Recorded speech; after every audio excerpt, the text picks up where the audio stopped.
கர்நாடகாவோட உடுப்பி மாவட்டத்தில் கார்கலா தாலுக்காவில் இருக்கிற அஜீக்கர் அப்படிங்கிற ஊரில் தன்னோட மனைவி மற்றும் குழந்தைகளோட சந்தோஷமாக வாழ்ந்துக்கிட்டு இருந்தவர் தான் 44 வயசான பாலகிருஷ்ணா.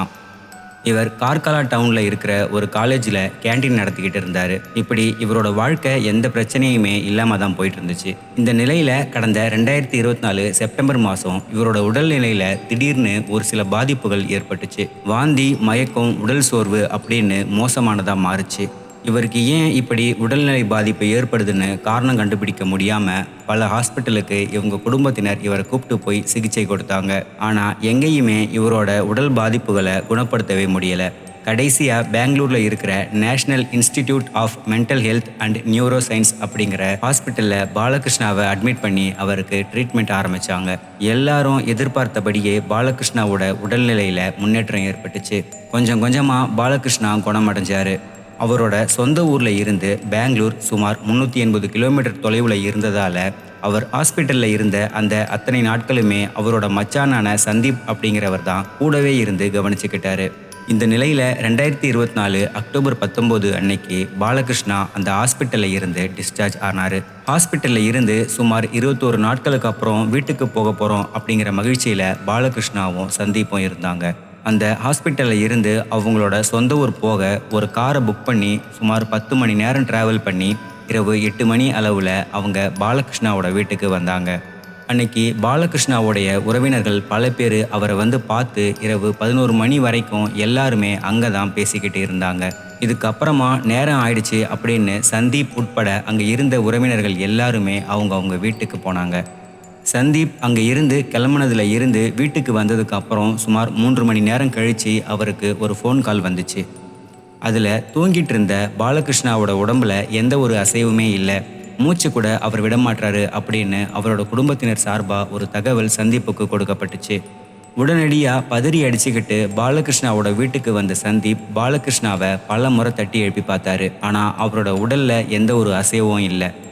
பாலகிருஷ்ணா இறந்து போயிட்டாரு அப்படிங்கிறத புரிஞ்சுக்கிட்ட சந்தீப் அப்பதான் ஒரு விஷயத்தை கவனிச்சாரு. 21 நாட்களாக தான் ரொம்ப கவனமாக பார்த்துக்கிட்ட பாலகிருஷ்ணாவோட கழுத்தில் அன்னைக்கு வீட்டுக்கு வர்ற வரைக்கும் இல்லாத சில நகைக்கீறல்கள் அப்போது அவர் கழுத்தில் இருந்துச்சு. இதை வச்சு பாலகிருஷ்ணா கண்டிப்பாக இயற்கை மரணம் அடையலைங்கிற முடிவுக்கு சந்தீப் வந்தார். ஹாஸ்பிட்டலில் எல்லா ட்ரீட்மெண்ட்டும் முடிஞ்சு ஆரோக்கியமாக வீட்டுக்கு வந்த பாலகிருஷ்ணா எப்படி இறந்து போனார்? சந்தீப் வீட்டுக்கு போன அந்த 3 மணி நேரத்தில் பாலகிருஷ்ணனுக்கு என்ன நடந்துச்சு? கடந்த சில மாதங்களுக்கு முன்னாடி கர்நாடகாவில் பெரும் பரபரப்பாக பேசப்பட்ட ஒரு சம்பவத்தை பற்றி தான் இன்னைக்கு இந்த வீடியோவில் நாம் பார்க்க போகிறோம். நீங்கள் பார்த்துட்டு இருக்கிறது நடந்தது என்ன?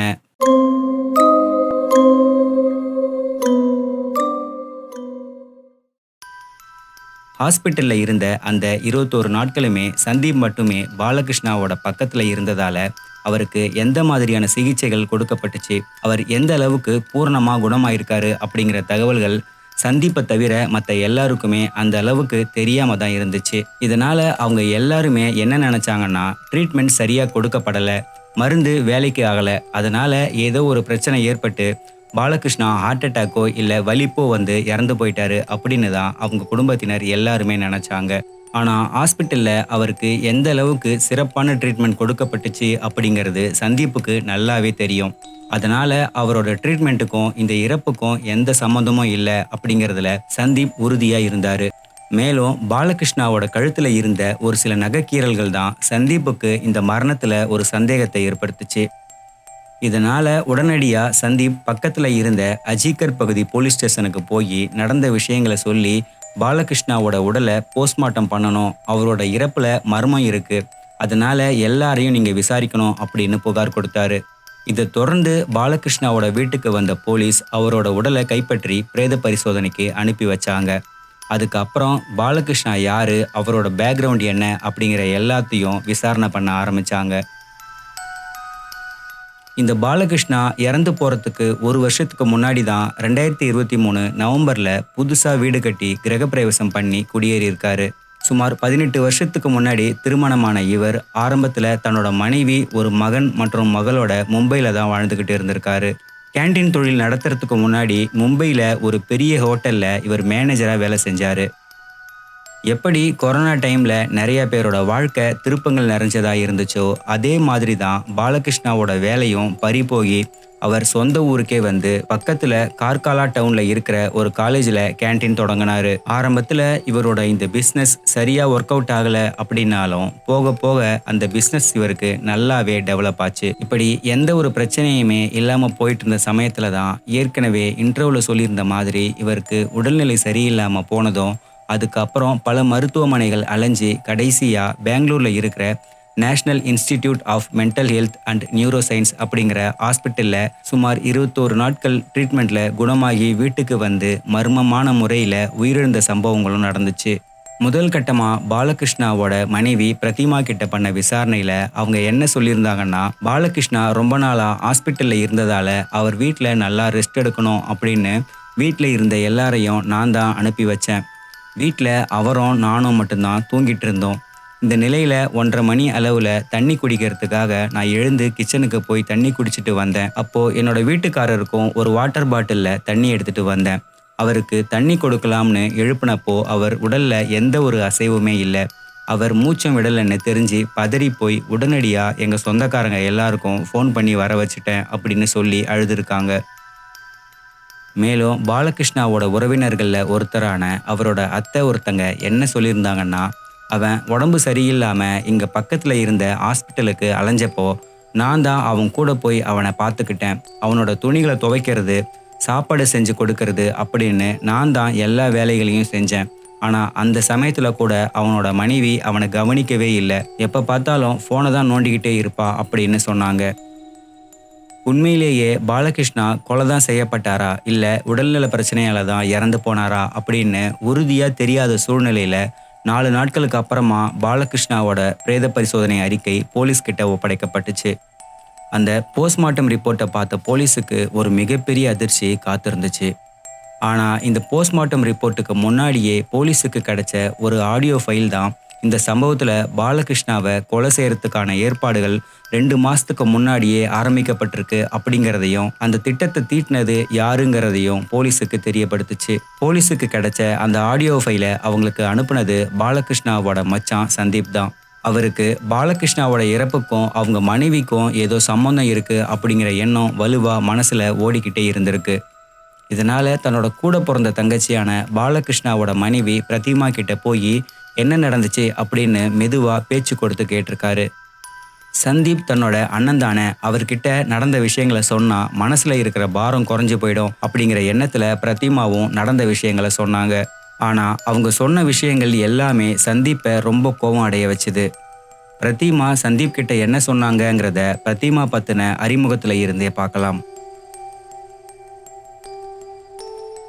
44 வயசான பாலகிருஷ்ணாவுக்கும் 36 வயசான பிரதிமாவுக்கும் 18 வருஷங்களுக்கு முன்னாடி அவங்க ஸ்கூல் முடித்த உடனே 18 வயசு பெண்ணா இருக்கும்போதே திருமணம் செஞ்சு வைக்கப்பட்டுச்சு.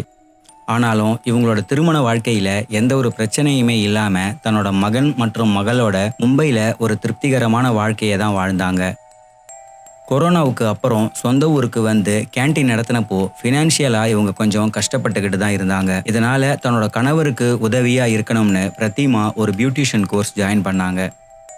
இதே சமயத்தில் கணவன் மனைவி இவங்க 2 பேருமே இன்ஸ்டாகிராம் மற்றும் ஃபேஸ்புக்கில் அக்கௌண்ட் கிரியேட் பண்ணி சினிமா பாடல்களுக்கு வாயசைக்கிறது, டான்ஸ் ஆடுறது, மாடர்னாக ட்ரெஸ் பண்ணி தங்களை எக்ஸ்போஸ் பண்ணுறதுன்னு இருந்திருக்காங்க. இந்த சோஷியல் மீடியா அக்கௌண்ட்ஸை பிரதிமா தான் ஹேண்டில் பண்ணியிருக்காங்க. பிரதிமாவுக்காகவே அந்த அக்கௌண்ட்டை பல ஆண்கள் ஃபாலோ பண்ணாங்க. பிரதிமாவுக்கு மெசேஜும் பண்ணாங்க. ஆனால் ஆரம்பத்தில் பிரதிமாவுக்கும் பாலகிருஷ்ணாவுக்கும் இடையில எந்த ஒளிவு மறைவும் இல்லாததால அந்த மெசேஜஸை 2 பேரும் படித்து பார்த்து தான் ரிப்ளை பண்ணாங்க. இந்த நிலையில பிரதிமா அந்த பியூட்டிஷியன் கோர்ஸ் முடிச்சதுக்கு அப்புறமா பாலகிருஷ்ணா தன்னோட சேவிங்ஸ் மூலமா பிரதிமாவுக்கு ஒரு பியூட்டி பார்லர் வச்சு கொடுத்தாரு. இப்படி கணவன் மனைவி இவங்க 2 பேருமே வேலைக்கு போனதால அவங்களுக்கு இடையிலான பழகுற நேரம் ரொம்ப ரொம்ப குறைய ஆரம்பிச்சுது. இந்த சமயத்துல பிரதிமாவுக்கு இன்ஸ்டாகிராம் மூலமா அறிமுகமானவர் தான் 28 வயது இளைஞரான திலீப். இந்த திலீப்போட அப்பா உடுப்பியில பாலாஜி ஹோட்டல் அப்படிங்கிற ஒரு பெரிய ஹோட்டலை நடத்திட்டு வந்தாரு. ஒரு பெரிய பணக்கார வீட்டு பையனான திலீப் எப்பவுமே மும்பையில தான் இருப்பாரு. ஒரு சில சமயங்கள்ல மட்டும் உடுப்பியில இருக்கிற ஹோட்டலுக்கு வந்து பிஸ்னஸை கவனிச்சுக்கிட்டு இருந்தாரு. கேன்டீன் வேலையில பாலகிருஷ்ணா ரொம்ப பிஸியா இருந்த சமயங்கள்ல பியூட்டி பார்லரில் இருந்த பிரதிமா டைம் பாஸுக்காக இந்த திலீப் கிட்ட இன்ஸ்டாவில் சேட் பண்ண ஆரம்பிச்சாங்க. இவங்களோட இந்த சேட் கொஞ்ச நாட்கள்லேயே வாட்ஸ்அப்புக்கு மாறுச்சு. சேட் பண்ணவங்க நேரில் மீட் பண்ணவும் ஆரம்பிச்சாங்க. இவங்களோட இந்த தொடர்பு நாளாக நாளாக அஃபைராகவும் மாறுச்சு. ஒரு கட்டத்தில் பிரதிமா தன்னோட கணவரை விட்டுட்டு திலீப் கூடவே வாழலாம் அப்படிங்கிற முடிவுக்கு வந்தாங்க. பாலகிருஷ்ணா கிட்ட டைவர்ஸ் கேட்டாலும் அதை அவரும் ஒத்துக்க மாட்டாரு, அவங்க குடும்பமும் ஒத்துக்க மாட்டாங்க. நம்ம பாலகிருஷ்ணாவை விட்டுட்டு வேற ஊருக்கு போயிட்டாலும் நமக்கு தான் கெட்ட பேரு, அதனால என்ன பண்றதுன்னு பிரதிமா தீவிரமா யோசிச்சாங்க. அப்பதான் திலீப் கூட ஒரு சந்தோஷமான வாழ்க்கையை வாழணும்னா பாலகிருஷ்ணாவை கொலை பண்றது மட்டும்தான் தீர்வு அப்படிங்கிற முடிவுக்கு பிரதிமா வந்தாங்க. ஆனா இந்த கொலை யாருக்கும் எந்த சந்தேகத்தையும் ஏற்படுத்துற வகையில இருக்கக்கூடாது. சொல்லப்போனா பாலகிருஷ்ணா கொலையில தான் இறந்து போனாரு அப்படிங்கிறது கூட யாருக்கும் தெரியக்கூடாதுன்னு பிரதிமா முடிவு பண்ணாங்க. என்ன பண்ணலாம்னு இது சம்பந்தமா இன்டர்நெட்லயும் தேடி பார்த்தாங்க. அப்பதான் அவங்களுக்கு ஒரு ஐடியா கிளிக் ஆச்சு.